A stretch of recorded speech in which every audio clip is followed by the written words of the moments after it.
சுவிட்சை ஆஃப் செய்த அமெரிக்கா. நடுக்கடலில் கண்ணாமூச்சியாடும் அணு ஆயுத கப்பல். யாரை தாக்க திட்டம்? அமெரிக்கா ஈரான் பதற்றம் தீவிரமடைந்து வரும் சூழலில் அமெரிக்காவின் USS ஆப்ரஹாம் லிங்கன் CVN-72 குழு மத்திய கிழக்கு பகுதிக்கு அனுப்பப்பட்டது. தற்போது ஈரானை இந்த கப்பல் படைக்குழு நெருங்கி வருகிறது. மலாக்கா நீர்ச்சந்தி வழியாக அரேபிய கடலை நோக்கி சென்ற இந்த போர்க்கப்பலின் அருகே ஈரானிய சரக்கு கப்பல் அர்வின் பயணித்ததாக தகவல்கள் வெளியாகின. இந்த நிலையில்தான் USS ஆப்ரஹாம் லிங்கன் படைக்குழு கடலில் கண்டாமூச்சி ஆடி வருவதாக கூறப்படுகிறது. அதன்படி அந்த அமெரிக்க கப்பல் தனது தானியங்கி அடையாள அமைப்பான AIS சிக்னலை நிறுத்தி வைத்தது விவாதங்களுக்கு வழிவகுத்துள்ளது. கண்காணிப்பை தவிர்க்கவும் தயார் நிலையை உணர்த்தவும் ஆபத்தான பகுதிகளில் ஒரு பொதுவான ராணுவ நடைமுறையே என்றாலும் ஈரானை நெருங்கியதும் இந்த கப்பல்கள் டிராக்கிங் சிஸ்டத்தை நிறுத்தி இருப்பது விவாதத்தை ஏற்படுத்தியுள்ளது.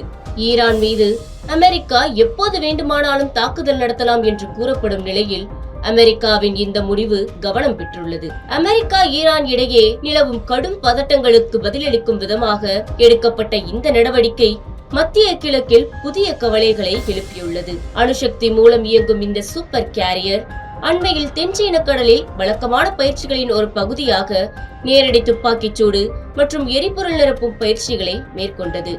இந்தோ பசிபிக் பகுதியிலிருந்து மத்திய கிழக்குக்கு சென்றுள்ளது இந்த கப்பல். ஈரான் எல்லை பகுதியை அடைய 2-3 நாட்கள் தான் ஆகும். USS ஆப்ரஹாம் லிங்கன் கப்பலில் அதிநவீன விமானங்கள் கொண்ட ஏர்விங் 9 பிரிவுகள் உள்ளது. அர்லேபர்க் வகையைச் சேர்ந்த USS ப்ரூயன்சஸ் மற்றும் USS மைக்கேல் மர்ஃபி ஆகிய வழிகாட்டப்பட்ட ஏவுகணை தகர்ப்பு கப்பல்களும் இக்குழுவில் அடங்கும். இந்த குழுவில் அணுசக்தி நீர்மூழ்கி கப்பல் USS பிராங்கி பீட்டர்சன் ஜூனியர் இடம்பெறுகிறது. மேலும் USS ரூஸ்வெல்ட் என்ற அர்லேபர்க் ஏவுகணை தகர்ப்பு கப்பல் பெர்ஷியன் வளைகுடாவில் ஏற்கனவே நிலைநிறுத்தப்பட்டுள்ளது. அக்டோபர் 2023 இஸ்ரேல் ஹமாஸ் மோதல்கள் வெடித்த பின்னர் அமெரிக்க கடற்படை மத்திய கிழக்கில் ஒரு விமானம் தாங்கிய கப்பலை கடந்த செப்டம்பர் மாதம் வரை நிலைநிறுத்தியிருந்தது. USS நிமிட்ஸ் வெளியேறிய போது பென்டகன் வெனிசுலாவின் நிக்கோலஸ் மாதுரோவின் ஆட்சியை எதிர்கொள்ளும் நடவடிக்கைகளில் கவனம் செலுத்தியது. ஈரானுக்கு எதிராக அதிபர் டிரம்பிற்கு முன்னர் இல்லாத வகையில் விரிவான ராணுவ தாக்குதல்கள் நடத்த திட்டமிடப்பட்டுள்ளதாகவும் கூறப்படுகிறது. இதற்காக பல்வேறு ஆப்ஷன்களை பென்டகன் அவருக்கு வழங்கியுள்ளது. இந்த ஆப்ஷன்களில் ஈரானின் அணு மற்றும் ஏவுகணை தளங்கள் மீதான தாக்குதல்களும் அடங்கும். ஈரானில் நிலவும் அமைதியின்மைக்கு மத்தியில் ராஜதந்திரம் அல்லது ராணுவ பலத்தை பயன்படுத்துவது என்ற முக்கிய தேர்வு டிரம்பிற்கு உள்ளது. ஈரானின் அணு அமைப்புகளை ஏற்கனவே தாக்கிவிட்டதாக அமெரிக்கா கூறிய நிலையில் தற்போது மீண்டும் ஈரானின் அணு ஆயுத அமைப்புகளை அமெரிக்கா தாக்கும் என்று திட்டமிடப்பட்டுள்ளது. நியூயார்க் டைம்ஸ் வெளியிட்ட அறிக்கையின்படி இஸ்லாமிய குடியரசு ஆட்சிக்கு எதிரான போராட்டங்களை ஈரான் அரசு ஒடுக்கி வரும் நிலையில் அந்நாட்டை இலக்கு வைக்க பென்டகன் பல ஆப்ஷன்களை ஆய்வு செய்து வருகிறது. இதில் முந்தைய அமெரிக்க தாக்குதல்களைப் போலவே ஈரானிய அணுசக்தி வசதிகள் மீது மீண்டும் ஒரு தாக்குதல் நடத்துவதற்கான சாத்தியக்கூறுகளும் இணையவழி தாக்குதல்கள் போன்ற குறிப்பிட்ட நடவடிக்கைகளும் அடங்கும். ஜனாதிபதி டிரம்ப் செவ்வாய்க்கிழமை இது குறித்த முறையான ராணுவ விளக்கத்தை பெற திட்டமிட்டிருக்கிறார். இந்த ஆப்ஷன்களில் ஈரானின் அணுசக்தி திட்ட தளங்கள் மற்றும் பாலிஸ்டிக் ஏவுகணை தளங்கள் போன்ற மிக முக்கியத்துவம் வாய்ந்த இலக்குகளும் அடங்கும். ஃபார்டோ,